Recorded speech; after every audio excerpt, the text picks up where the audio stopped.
Reel बना के डालब सैया इंस्टाग्राम पे।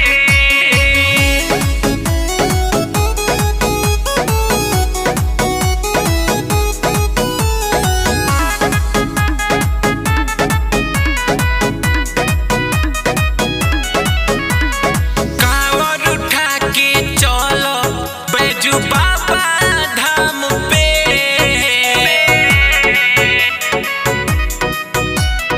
कांवर उठा के चलो बैजू बाबा धाम पे।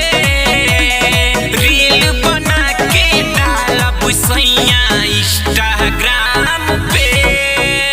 रील बना के डालब सैया इंस्टाग्राम पे।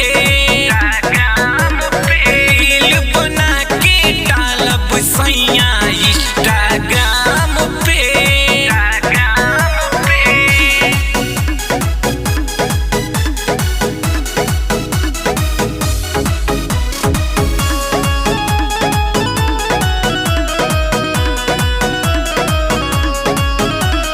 बाटे मनवा मिलल सा पूरा दिस जनवा मन सा। किनब हरी हरी चूड़िया किनब गेरुआ रंग साड़िया। बाटे मनवा मिलल सा पूरा दिस जनवा मन सा। किनब हरी हरी चूड़िया किनब गेरुआ रंग साड़िया।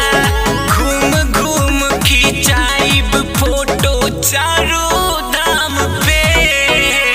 रील बना के डालब सैया इंस्टाग्राम पे।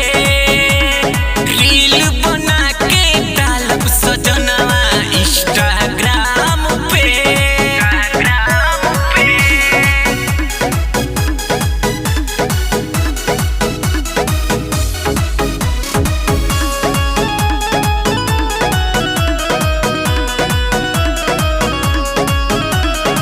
ढेर न जिद तू कर हमार बात के धारा।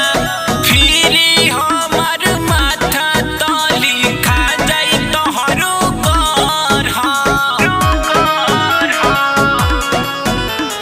ढेर न जिद कर